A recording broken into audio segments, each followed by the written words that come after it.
tusimame pamoja kulinda uhuru na umoja wetu.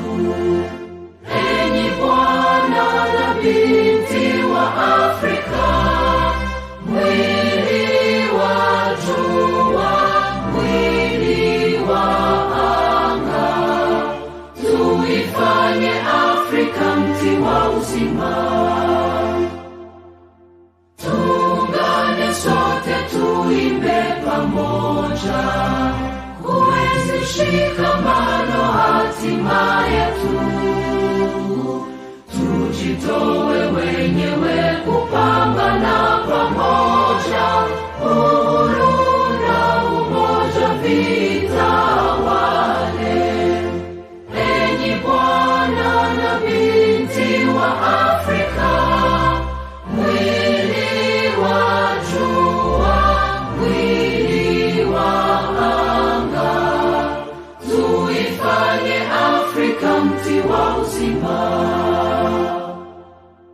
Tuungane sote na tujibidishe kutoa kilicho bora kwa Afrika, chimbuko la wanadamu, chemchemi ya utamaduni, tumaini letu wakati wa mafarakano. Enyi Bwana na binti wa Afrika, mwili wa jua, mwili wa anga, tuifanye Afrika mti wa uzima.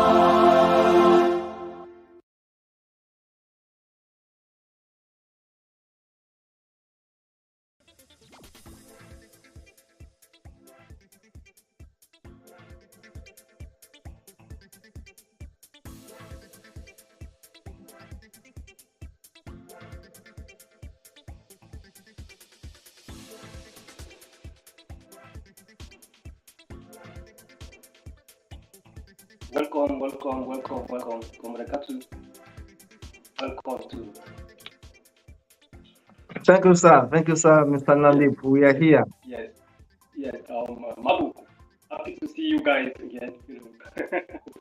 It's been a while, Yes, you are all welcome for today's gang show, Tattoo and the Gang. Today's gang show is the title is the impact of insecurity on Africa economy. So let's go straight to the point.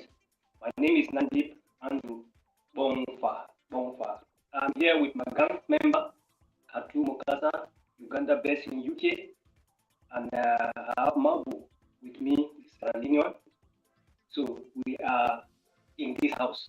We are going to discuss about insecurity on African economy. Now, before I continue, I want our viewers to please, subscribe on our YouTube channel. Follow us also on Facebook at Facebook or Twitter at Humanist TV Africa, or send us an inquiry at info@humanisttvafrica.com. You can also contact us on our WhatsApp 254-74-3756-767. Our WhatsApp, our website address is also there too. Please follow us and you will get to know much about Humanist TV Africa. Now, today I am with my host, our producer, which is Hussein Baya, Kenya, is the one who is producing the show for us.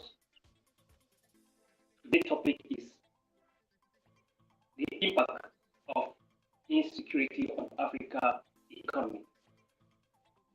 We are going to deliberate on this topic.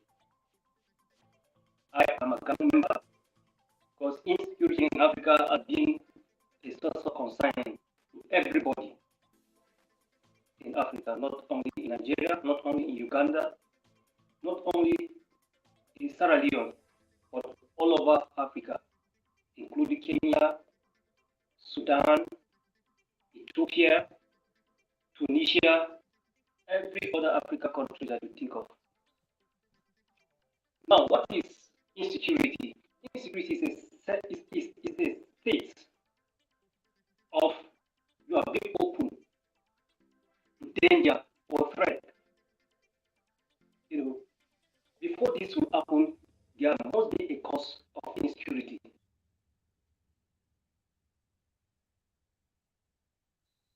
Number one causes of insecurity is unemployment. You know, we Africans, we have so many youth. They are out of job, especially here in Nigeria. We have the statistics just show us that we have over 91 million youth that don't have anything doing.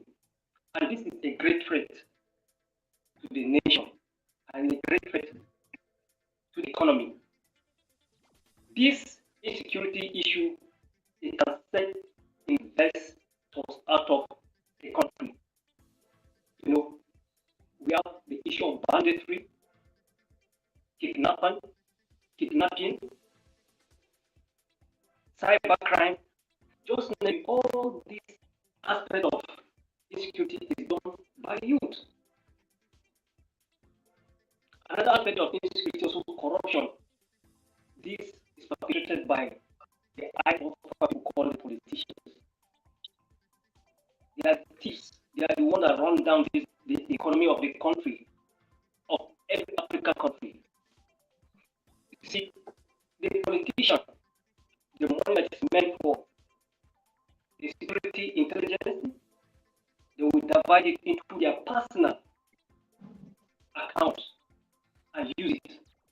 So the security agent, you are prone to threat also from an adversary. Nandip, if you can hear me. Yes. You are breaking badly. Your network is breaking. I can't actually hear you.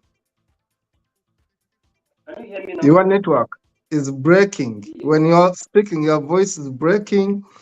And honestly, I don't think our viewers can hear you. Okay. So what can we do? Can I? Okay. So I've muted myself. Okay.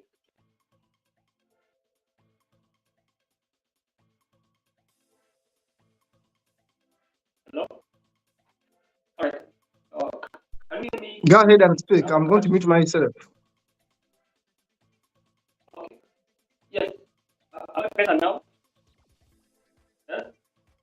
So, continue speaking, Nandip, but you are not so better. Good. Continue speaking. Okay. Yes, yes. So the insecurity also caused by corruption. This is actually did in a higher profile, which is the politicians. Money meant for education will be diverted, and many of the youth, they will not go to school. And an uneducated person is a liability to the economy, is a liability to his family, is a liability to the society, because he did not go to school. And the money meant for that has been diverted by the corrupt politicians. And will make the economy of a country to become backward. Lack of education make many youths to become kind of unemployable. Because you don't have a practical skill, a skill that is hard work, that is technical education, you don't have it, and then you don't have the curriculum that is the one that you go to university or polytechnic, you don't have that too. So you become a nuisance to the society. Now, banditry is one of the aspects of insecurity. We have banditry everywhere in Africa, most especially in Nigeria. Few days ago, the president of Nigeria, Bola Ahmed Tinubu, decided to invite all the 35 governors plus STT to Abuja to deliberate on the insecurity that is happening in Nigeria.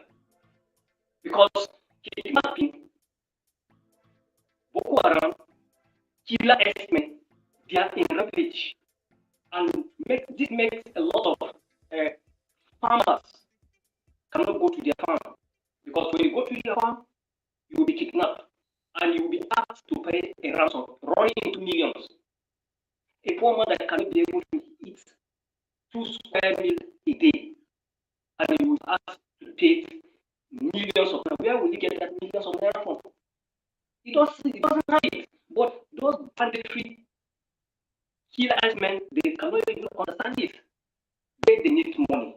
All this drive investors out of the country. It will make the economy of a country not grow. It's something that happens to all of our African countries. Let's look at what is going on now in Congo.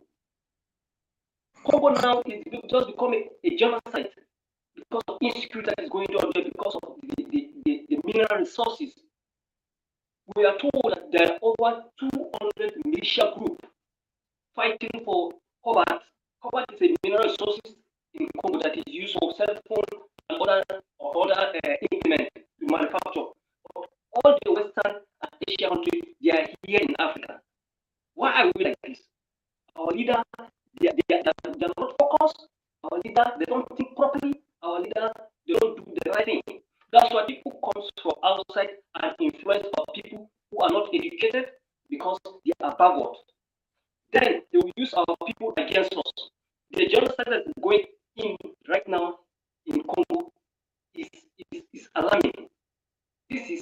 It makes the economy of the Congo to be backward in the sense that no investor will come and put his money there. The same thing that is going on here in Nigeria. Many of the big companies, most of them, they are closed.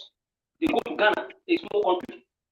They are not even quarter of our population, Ghana. But you see, Ghana, they are developing faster than Nigeria because our leaders, the corrupt politicians, they are not focused. What they do is themselves, their money, and their families. That's what they do. They don't care about any person. Nandip, if you can hear me, you are breaking terribly. If you can hear me, yes. If you can hear me, comrade, you are honestly breaking bad. You are breaking badly, so we cannot actually hear you. We cannot actually hear you. I don't know whether it's the microphone you are using, the earpiece, or I don't know. We can't hear you, honestly. That's the challenge we have right now. You are breaking. Okay. I'll mute my phone. But can't you use your gadget without the earpiece? Sometimes me, I speak, not even sometimes, me, I speak without using the earpiece. I have nothing in my ear, and always people hear me properly. I don't know. Ladies and gentlemen, those who are viewing us, we are handling the topic, the impact of insecurity on Africa's economy, the impact of insecurity on Africa's economy. This is a big, big topic. We are looking at the cost of insecurity on Africa's economy. Now, we have been handling Africa for some time. If all of you have been following us, those who have been following us, we have been seeing, we talk about the GDP in most of these countries. We talk about countries with so much resources, but with very poor people. For example, we have said that Congo, the Democratic Republic of Congo, is one of the top richest countries in the world when it comes to resources. In fact, Congo is ranked #1 country full of resources. It has resources like coltan, uranium, gold, diamonds, and all these other resources which you cannot find elsewhere in so many countries. But Congo, regardless of having so much, has the most poor among the populations in Africa. If you count about the most poor countries in the world, at least among the first 10, DRC Congo will feature, yet it has so much resources. So rich, yet so poor. Why? because of insecurity. When you look at Congo, part of Congo, or 50% of Congo, is under armed conflict. 50% of Congo is under armed conflict. They are the Interahamwe, they are the other people, other forces, forces from Uganda. We call them the ADF. So you find that one country like Congo is so rich, but because of insecurity, that the country is divided between warlords, the country again is top poor. So when we're looking at the topic, impact of insecurity on Africa's economy, it is as easy as saying that whenever you find insecurity, there's going to be poverty. Because where there is insecurity, those people won't be able to work. Where there is insecurity, people are going to be on the run. It's going to give rebels and the capitalists to come in these countries and take away the resources. Talk about Somalia. Somalia has been so much under war for a very long time. Now, when you count the most poor countries in the world, Somalia actually is ranked so near. The GDP is so low. The debt burden is over 80% of the economy of Somalia. Now you see that's the problem. Now, whenever we look at insecurity and poverty, they work hand in hand. They are symbiotic twins. They are Siamese twins.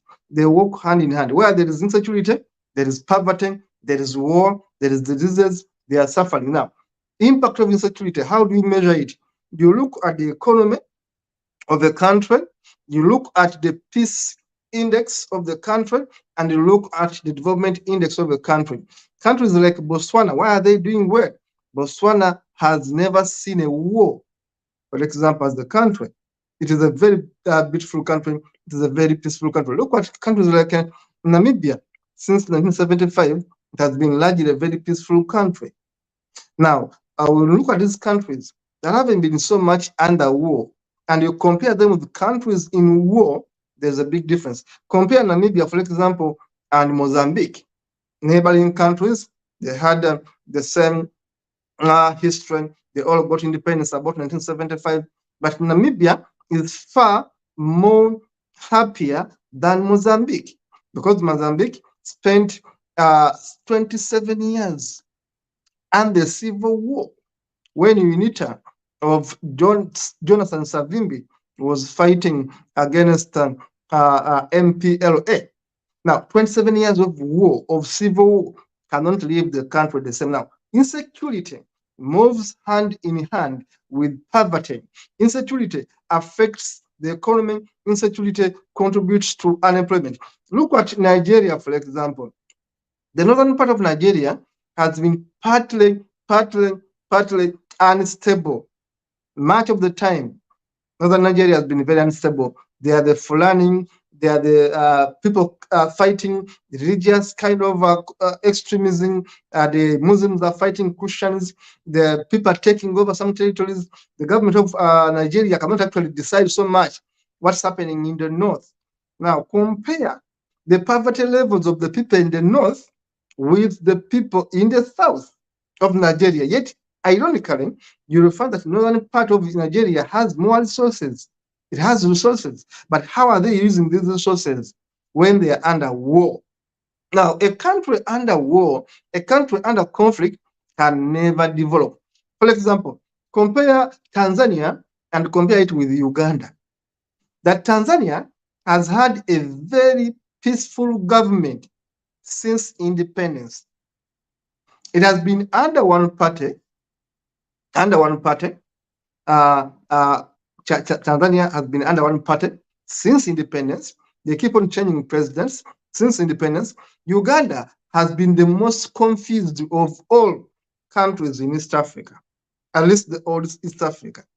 We have changed the presidents as we can change underpants. We change this one, we change this one. We change this one, we change this one. We are always in conflict. We spent so many years fighting each other. 5 years, 1980, 1985. Then, before that, from the independence of Uganda in 1962, Uganda has changed 90 presidents. There was a president who lasted for almost 61 days in Uganda. Now, what does it mean when we have a conflict? People cannot settle down to work. Compare Uganda and Tanzania. Tanzania has got peaceful transition of power. Uganda has been always under conflict. As a result, Tanzania has moved in lower middle income. Uganda is still under the cluster. Regardless of the resources Uganda has, it is still considered very poor. And Tanzania is far ahead. Why? Peace in Tanzania. Tanzania is middle income. Uganda is not even seeing the window to middle income. Now, when you talk about security, you look at these countries' economies, and then you ask yourself, is this country stable or not? Look at Ethiopia and compare Ethiopia with Eritrea. Eritrea has been fighting Ethiopia. Ethiopia has been fighting Eritrea. Eritrea is the bigger brother. Eritrea is the smaller brother. Who is more developed? Ethiopia. Why? Ethiopia has the army, can control Eritrea. Eritrea, they're always on the run. They're always on the defensive. Look at Sierra Leone and compare it with a country like Senegal, for example. Compare those two. If you want to get a clear analysis of these countries, you compare a neighboring country with another, look at their GDP, and look at security. Sierra Leone is always under bloodshed of one or another. Internally, people are striking, people are being shot in the streets. Now compare with Senegal, or compare with Gambia. They are all poor countries, and Senegal actually, Gambia and Senegal may even have less resources than Sierra Leone. Sierra Leone has fewer people than Gambia and Senegal, but Senegal on paper is far better. Gambia on paper is far better than Sierra Leone, but Sierra Leone is much richer than Gambia and Senegal. So when you go back to peace, peace defines development. Look at Rwanda, for example. Now compare Rwanda, a very small country, among the smallest countries in the world is Rwanda. Among the smallest countries in the world. If they ask you smallest countries in the world, Rome. People don't know actually that it's an independent. Rome, Djibouti, Rwanda, and some of these other countries, Haiti. Now, but when you compare these smallest countries, Rwanda is ranked. But look at Rwanda's economy and compare with Uganda. Whereas Uganda is far richer, has a better GDP than Rwanda, but who are most happier people? Who are most progressive people? They are Rwandese. They have a small GDP, but since 1994, the country has been stable. Because people are going to say Rwanda had a genocide. Yes, it was a genocide that happened in 100 days. Kagame comes, is an autocratic leader, and then brings in sense. No nonsense in Rwanda. We must fight corruption. We must cause development. Now, Rwanda is the opposite of Uganda. In Uganda, all systems can go. Museveni and these thugs are all about stealing. Everyone to themselves, and God to no one. In Rwanda, everyone works for Rwanda's development. They are poorer than Uganda.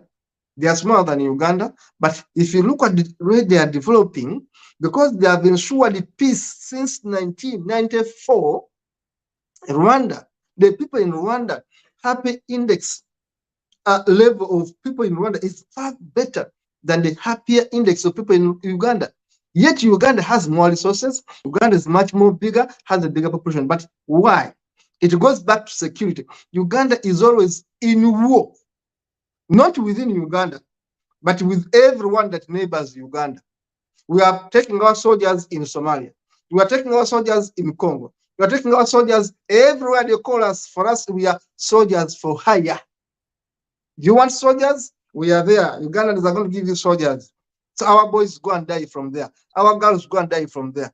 Rwanda is business. So now, if you are spending much money on our war budget, Uganda is spending so much money on the war budget, fighting causes that don't even benefit us. We are in Somalia fighting. Why are we in Somalia, for example? Why are we in Somalia as Ugandans? Why are we in Congo? To steal from them. And when we steal from them, how do we benefit our countries? No, it's the politicians that benefit. Now, compare the country that has 40% of its budget. Honestly, about 40% of its budget always unclassified. They call it classified. You cannot know how much goes to the arms. You cannot know how much goes to security. Now, if you are putting so much money in security, you are going to forget education sector, you are going to forget health sector, you are going to forget roads. Everything is going to die because you are buying arms, you are buying bombs, you are buying tanks, you are buying aeroplanes. Now, insecurity, even when it's not within Uganda, but the president, because he's an emperor, he wants to fight everyone around him and show them Museveni is the bigger brother. Now, our people are insecure as a result. Why? Somalis come to Uganda and bomb us. Somalis come to Uganda and bomb us. We have been having cases of suicide bombers in Uganda. Suicide bombers. People come with bombs and detonate themselves amidst the people and kill us. So that's insecurity. Number two, insecurity doesn't simply mean absence of war in a country. Insecurity also means poverty. Poverty. Nandip and Mambu, the day you wake up and you don't have what to eat is the day you know that you are not secure. Mambu, the day you sleep on an empty stomach. Nandip, the day you sleep on an empty stomach, and your daughter comes and says, Daddy, we need sugar. Daddy, there's no rice. Daddy, there is no this and that. Is the day you feel insecurity. Because people think insecurity is about guns blazing, people dying on the street. No. Insecurity goes in your pockets. So, why are we insecure? Poverty. Poverty, the day we are not able to take our children back to school, we are insecure. The way we are sick, we cannot get medication, we are insecure. That is all a total sum of insecurity in Africa. And insecurity affects the economy. How? Because you cannot pay taxes. You cannot pay taxes when you are poor. You cannot pay taxes when you are on the run. Who benefits out of Africa's insecurity? It is the capitalists. Who are the capitalists? Everyone that works for themselves, whether black people like me, whether Caucasians, whether Asians, everyone that does not work to benefit the rest of the community, but work to benefit themselves, to me is a capitalist. Capitalists, in my sense of definition, are those people that are so greedy that they will take everything from the poor, from the community, without even minding about the tomorrow. Those are capitalists. Capitalists are making guns, but who needs a gun? Always ask yourself, if they're always making the best gun on the market, what do guns do? Do guns bring food? Do guns bring healthy systems? Do guns bring happiness? Guns bring war. Guns bring poverty. Guns bring misery. Now, when people are making guns in Europe, when they are manufacturing guns in the US, where do these guns go? Do they manufacture guns to simply look at them and smile? Oh, we have the best atomic bomb. Oh, we have the best tank. Oh, we have the best jet fighter. Do they simply look at them and smile? They must look for a market. They must look for a market. So they look for Nandip, who wants to fight Abacha. They look at Mambu, who wants to fight Diop. They look at Mukasa, who wants to fight Kagame. And they say, Mukasa, if we give you one tank, can't you beat Kagame and become the president? Mukasa says, yes, give me one tank. They go to Kagame. If you give you 2 tanks, can you fight Mukasa and maintain this? They so say, they give this party, all of you are paying. Who is getting money from war? It is the capitalists. It is the capitalists. You kill each other, they are selling their guns. But after killing each other, they come and control the territory where the minerals are and become much richer. Look at Congo. I've been analyzing Congo in one of my country profiles. Look at Congo. Go to Congo, simply Google and find out how many companies from Europe are occupying Congo, from Europe alone. In Congo, there are private airfields where you simply go with your private plane or jet and you land. And these airfields are guarded by soldiers from wherever they are. People own Congo as a property today as I speak. In Congo, those bushes have private airfields. People have their pieces of land, their airplanes come, land, pick gold, pick diamonds, pick coltan, and fly away to Europe, and fly away to Asia, and fly away to Americas. So who benefits from the insecurity of Africa? It is the capitalists. So the cost of insecurity makes us much poorer every day.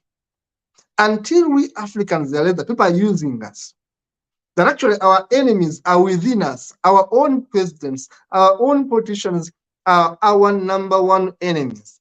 And until we discuss and define what is insecurity, that even in lack of food means insecurity, lack of food in your family. Don't talk about guns alone. Lack of food in your family means insecurity. Lack of medication in your family means insecurity. Lack of school fees means insecurity. So until we define insecurity properly, that is not only about guns, but also these other factors, and then we ask ourselves, what is the causation effect of this? What causes famine? What causes hunger? How do you expect the people who are running away from bombs to go and dig? If I'm running away from my life, when will I go and take care of my farm? If I'm sick with HIV, when will I be able to take care of my farm? If my children are out of school, I'm desperate. I'm more likely to abandon my farm, go look for a quicker job to make money. So I'll end it here, Mr. Nandip. Back to you, and then you're going to moderate us and tell us where to move. Yes, thank you so much, Comrade Katu. I really appreciate your, the delegation on the insecurity on the African economy. You have already said it all. Insecurity is not only about using gun, using machete, cutlass, and fight, as you put it. It's also about lacking the basic amenity in life. Education, you are not educated, you are insecure. You don't have food to eat, as you said, you are insecure. You don't have basic amenity, you are insecure. You are coverless, you are also insecure because no money, no friend. Now, the causes, as you have rightly said, is our leaders. So how are we going to do? It's left for us to think and reason very, very well. Before then, before we talk about solution to insecurity, let's hear from Mabu, his own aspect of the impact of insecurity on Africa economy. Yes, Comrade Mabu, please let's hear from you. Thank you. Yes, sir. Thank you very much, Like Comrade Katu was saying, I'm getting feedback.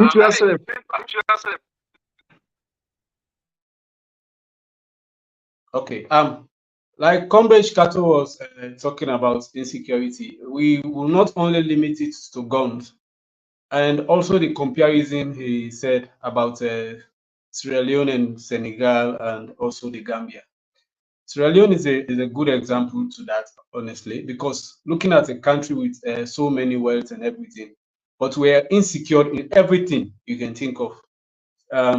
Like we had 11 years war, senseless war. We call it senseless war because they were fighting for no reason. If you ask anyone today, what was actually the reason why Sierra Leoneans were fighting, they will tell you there is no reason. So it was senseless war. So that was actually one effect that actually damaged our economy, and also the poverty rate. And you will see that a country with so many wealth and everything, every mineral, resources, but we are down there. You could not even imagine that there are thousands of Sierra Leoneans who go to bed hungry almost every day. So we are insecure because we do not have food to eat. We are insecure because there is no money there is no proper health care. We are insecure because there is no good educational system in the country. But if you look at it, the country is wealthy. The country has everything that should make us, to be champions in Africa. So our insecurity is actually caused by our so-called leaders. those who are in position, those who are leading us, because they are actually securing themselves and then leaving us, just in the empty field to die by ourselves. So if you could think of Sierra Leone and then you think of Senegal, like Comrade Kato was saying, you cannot even compare as at now. You cannot even compare. Or the Gambia. The Gambia is a very small country, very, very small country. If you divide Sierra Leone into 3, maybe the Gambia is just one of it.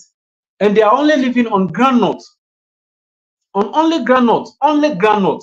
And Sierra Leone has diamond, gold, but Gambia do not have all these things. They only have groundnut. But you cannot even compare the way how Gambia is developed to Sierra Leone. You cannot compare. So what is our problem? What is our issue? It is this bad governance, bad leadership.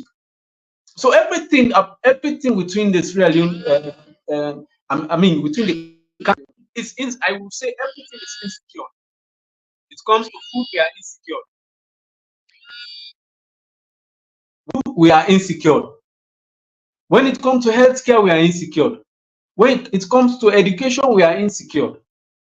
So if our children are going, if parents could not pay school fees for their children, could not be able to raise money to pay school fees, if parents could not afford medical bills, even food to eat, so where is our security? Because the economy is doing nothing. So I will just stand up on the stage and shout, Sierra Leone, we have diamond, we have gold, we have this, but is it showing on me that we have all these things? There is nothing on me that will show that actually we are actually benefiting out of these things. And even if you visit the country, I could tell you now that Uganda is a little bit better in electricity. Because if you are in Uganda, you will enjoy electricity. At least they are trying that side. But Sierra Leone do not even have electricity. We do not even have electricity. So, and no good roads. So where are these diamonds, this gold, where are they going? If we do not have good road, we do not have electricity, there is no food. So where are the diamonds going? So they are like on the 26th of November 2023, the government announced that there was a break in the armory. Now I will tell you that there are armed robbers in Sierra Leone. After the break of that armory and guns were stolen, we do not even know how many of the ammunition was stolen. And now people are complaining that they have armed robbers going from house to house. They will go to your house if you are a medical, like very recently where I was staying in Sierra Leone, a medical officer in that town. Luckily, he traveled to America, and then armed robbers went to his house and put his security under gunpoint, ransacked his house, stole everything. This was not happening in Sierra Leone, but now it's happening because the youth do not have work. And if you look at it, these are people who are graduates.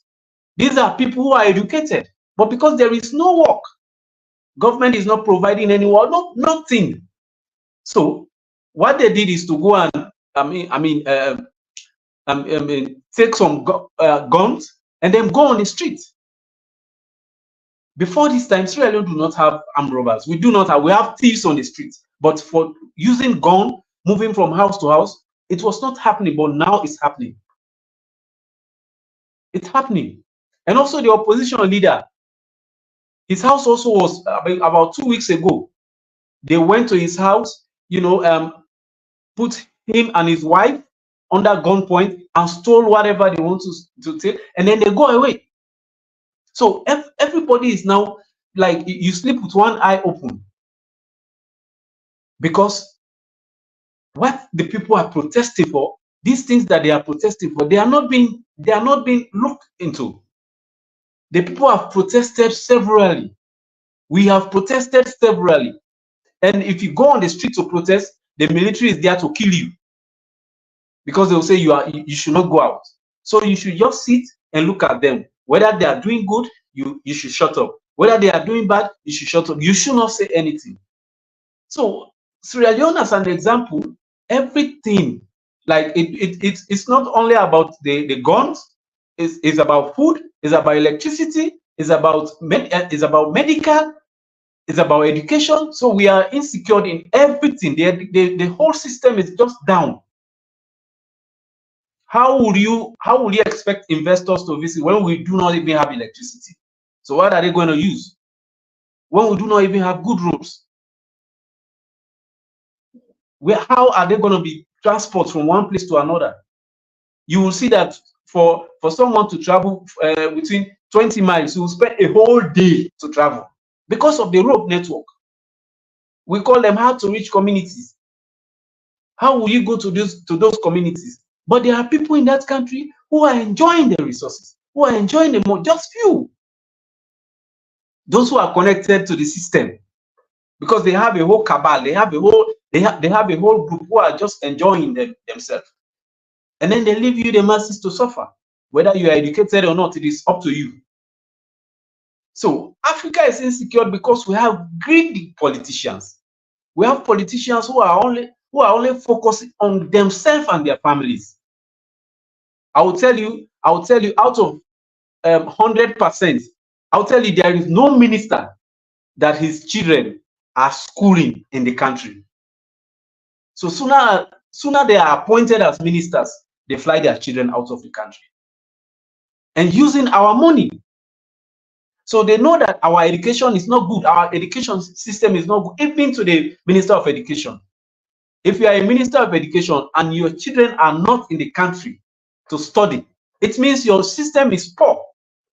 So they are only fighting to move their children, their family out, and then leave the ordinary Sierra Leoneans. And they are there boasting that I am a minister, I am a president. But if you are a president, when you are sick, you travel to another country for medication. It means you do not even see your own medical facility as something important. It means it means you know that the system is not working. I don't know, Nandip, I'm getting a feedback. Nandip, please, may you mute yourself? Yes, Mambu, you have 2 minutes. Thank you. Okay, so it means you yourself, because if I am a president of a country and when I have malaria, I will go to England for treatment.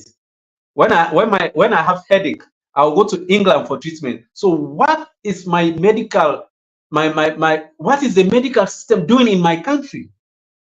What is the Ministry of Health doing? You will see that a government vehicle will just be driven for only 6 months, and then they stole everything. So nothing is secured. Nothing is secured. So we are totally insecure in everything in Sierra Leone. Thank you. Thank you, Mabu. Thank you so much for this submission.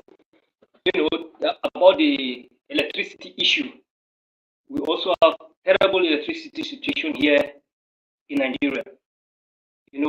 For almost more than 1 week, there's no power supply in the Federal Capital Territory, that is the capital of Nigeria, which is Abuja. I'm using solar. Everything here is just solar, which is wrong. Shame on the politician. Shame on all the politicians in Africa. They are making life very miserable for their members, for their people. Shame on them all. Saying if there is some of this slide of this insecurity that we have, especially more in Nigeria, please can you show it to us? Insecurity, especially in Nigeria, Abuja here is getting out of hand very seriously. You will sleep with one eye open, like the way Mabu just said. Immediately when I had my dog barking, I will jump out of my bed because I don't sleep not sleep again. I only sleep in the daytime. Night, I have to what? To be vigilant. You can see how insecure the FCT is all about. That is the Abuja, the capital of Nigeria, is all about. Insecurities everywhere. The food stock is getting higher. You know, you cannot buy food that can take you for 1 week. You spend a lot of money. So the economy of Nigeria is just getting bad every time, and every day. You can see armed robbery, banditry, kidnapping, killer herdsmen make farmers not to go to farms to cultivate their land. Last year, I went to the market because I have to buy, some cutlass for the vigilante that I have at the farm. You can see the Fulani herdsmen going with dagger and cutlasses. I decided to kind of wear it around my neck too. You can see how everybody is looking at me. Is this man normal? But it's normal to other people to be going around with cutlasses and machete. They see that as normal. And if they see you, an educated person going around with cutlass, they will look at you. Why is this guy going around with cutlasses?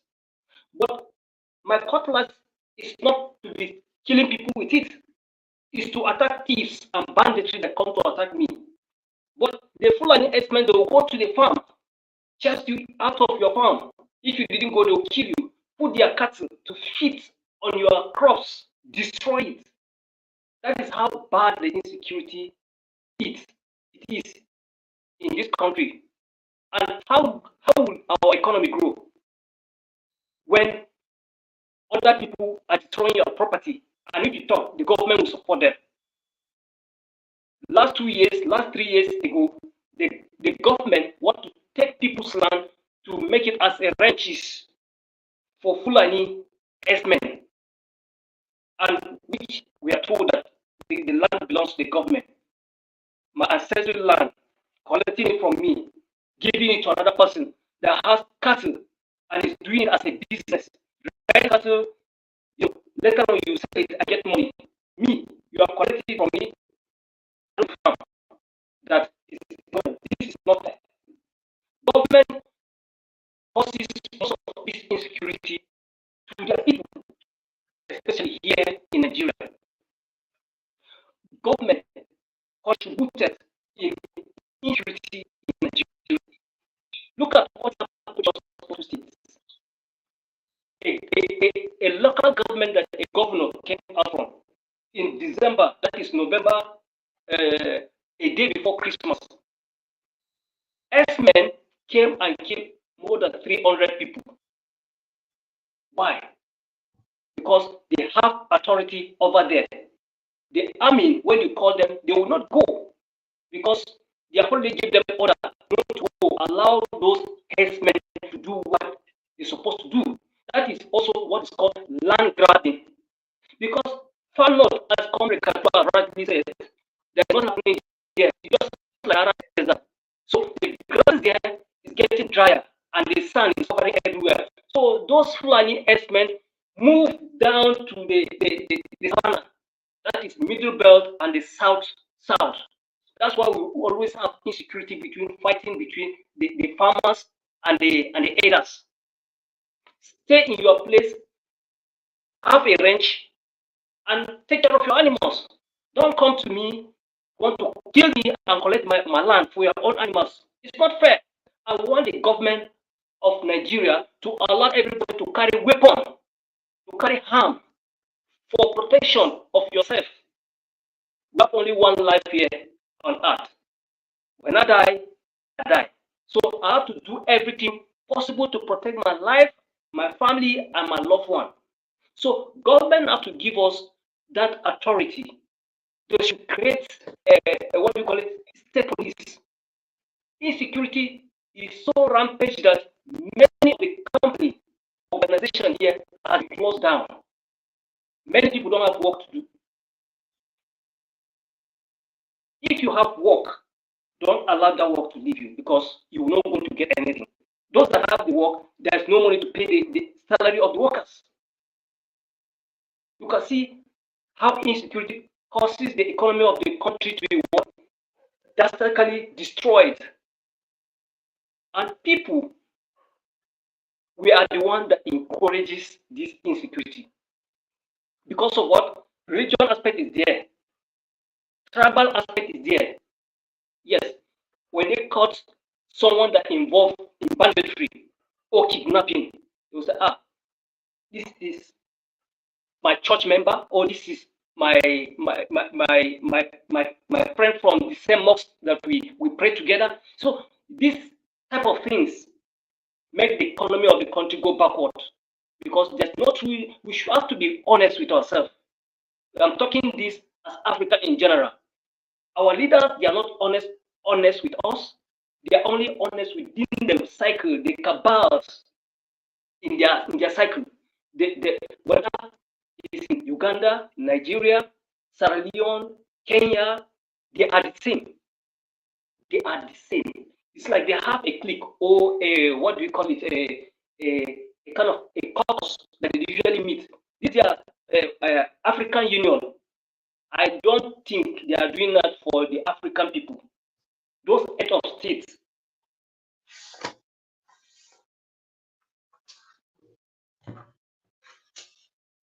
I think I've got a problem there with the network. Mambo, maybe you give us a conclusion there. Yes. Talking about insecurity, you know, when I look at the everything we've said, and I was just thinking now that you know, when a country has some good personalities, and example, like I've known and working with you now as Kato Mukasa, and I know your ethics in work. I know how passionate you are, how you want to see things moving from one stage to another in a very good way.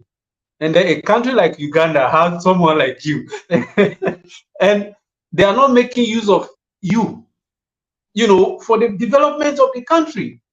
And you will see that there are very good heads in this country. People who have vision, people who wants to see the country move from one stage to another. And then they leave these people, and they're looking at someone who doesn't even have focus.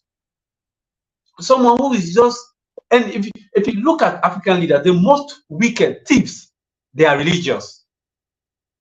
They are religious. If you look at them, they are always praising. They might be Christians or Muslims, and they are the thieves, the big thieves in Africa. Those so-called leaders who are leading Africa into more poverty, into killing each other, they are all religious. So is it that type of that life is actually leading them to that they do not even have time to think about, oh, what we are doing is not good. This is what I have observed. If Uganda could have Kato Mukasa and Uganda is going there, it means something is wrong somewhere. So we are also looking at the choice we are making in leadership. Those who the ones we select, or the ones who select themselves into leadership. We select evildoers into our leader, and this is why everything is insecure in Africa. Like in my country also, this is why everything is insecure, because a country like that, with a very small population, with that type of mineral resources, with that type of with the kind of facilities we have, and still people are going hungry. People are jobless. Their unemployment rate is very high. So we are insecure in every aspect, every area.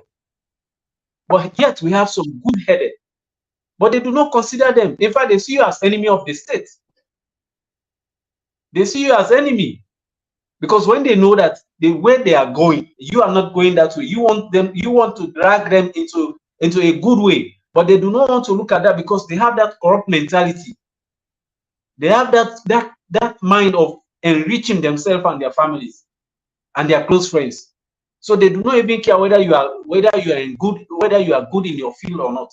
So this, I think, this is what is putting us down, and we should think about this thing and try to rearrange ourselves if we actually want our economy to grow, or if we want to be insecure in anything that we are doing. Thank you.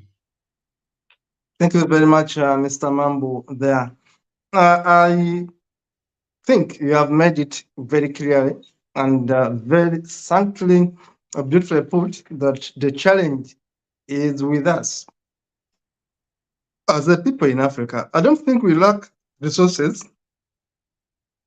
I don't think we lack the best brains.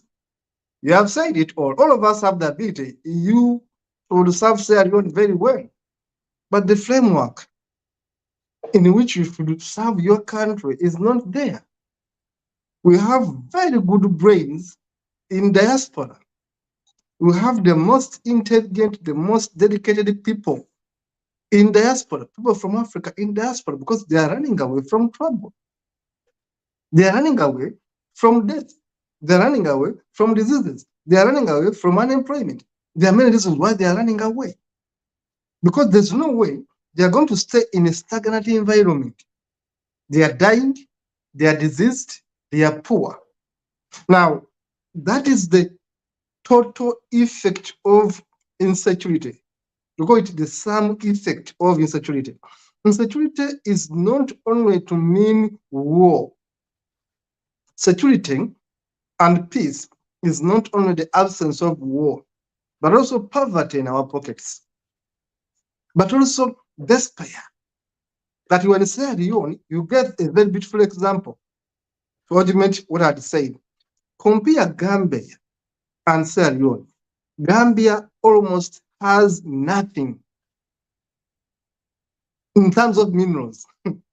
Sierra Leone almost has everything. But Gambia has been on a terrible speed of development, terrific. With their nuts, with their coconuts, with their whatever. They are simple things from the agriculture sector, not even minerals. But Gambia is organized. Gambia is organized. Sierra Leone is disorganized. Now it goes back to leadership. I gave you the example of Paul Kagame. Came to leadership April 1994. He has been in Rwanda for the last so many years, almost 30 years now, leading Rwanda. But because he's meticulous, he's a dictator, no question about it. But he has the art of leadership, management. So the other day I was talking about leadership. Now, leadership means the ability to lead others to progress. If a leader leads you 2 steps backward, is not a leader, is a misleader. Fire him. A leader must be able to lead people forward. A leader leads at the front line. People don't know the difference between a leader and a misleader. In Africa, we have misleaders. They lead you in a wrong direction. A misleader leads you in a wrong direction.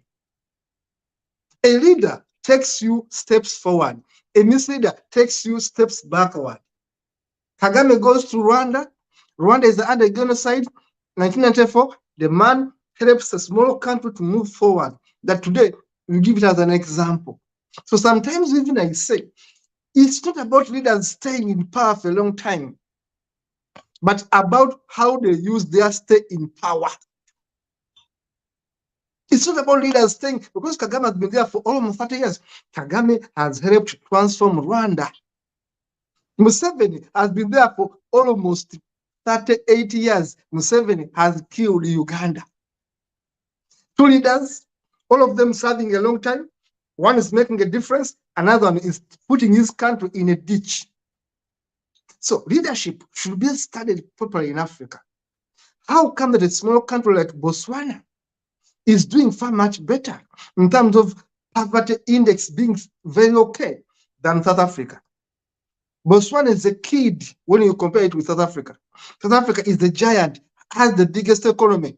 But are people employed in South Africa? South Africa has the highest unemployment rate in Africa. if not in the world, but in Africa, I'm sure, has the highest unemployment rate in Africa, South Africa. Yet, the Zimbabweans go to South Africa, Zambians go to South Africa, Ugandans are rushing to South Africa, Nigerians are going to South Africa where there are no jobs, where people are killing each other, xenophobia. Now, how stupid can people be? You don't even read the website to know that South Africa has no jobs. It is one of the highly unstable countries. People are fighting each other. There are no jobs, regardless of the wealth they have. But you still go to South Africa to look for a job. Are you stupid? It shows you are desperate. You are desperate. So you compare a country like Botswana, very small, but people are smiling in Botswana. Not rich, the GDP is a bit low, but people are employed, are better off than the people in South Africa. And when I say than the people, I talk about than a black people in South Africa. You know, so it goes back to leadership. And ask yourself, who is leading South Africa? Black-skinned men like me. Because they will say, oh, you see, it is apartheid. You see, the Caucasians are ruling us. No, the Dutch left. The Afrikaners left, told them, okay, you people want to rule themselves, yourselves? Please, here is your country. 1994, 92, take over. Lead yourself.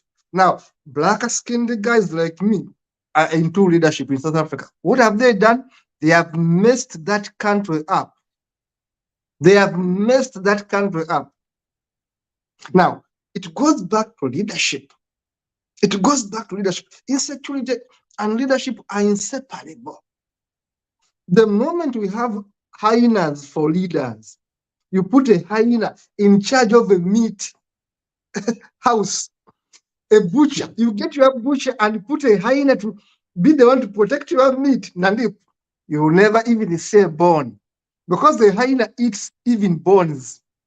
That is Africa and its leadership. Back to you, Nandip. This is your show to moderate. Yes. Thank you, Comrade Katu. Yes, let me quickly, conclude on my talk on leadership. That is the African Union. To me, I see that these people are just wasting the resources, the money, the fund of each African country for nothing. Last week also,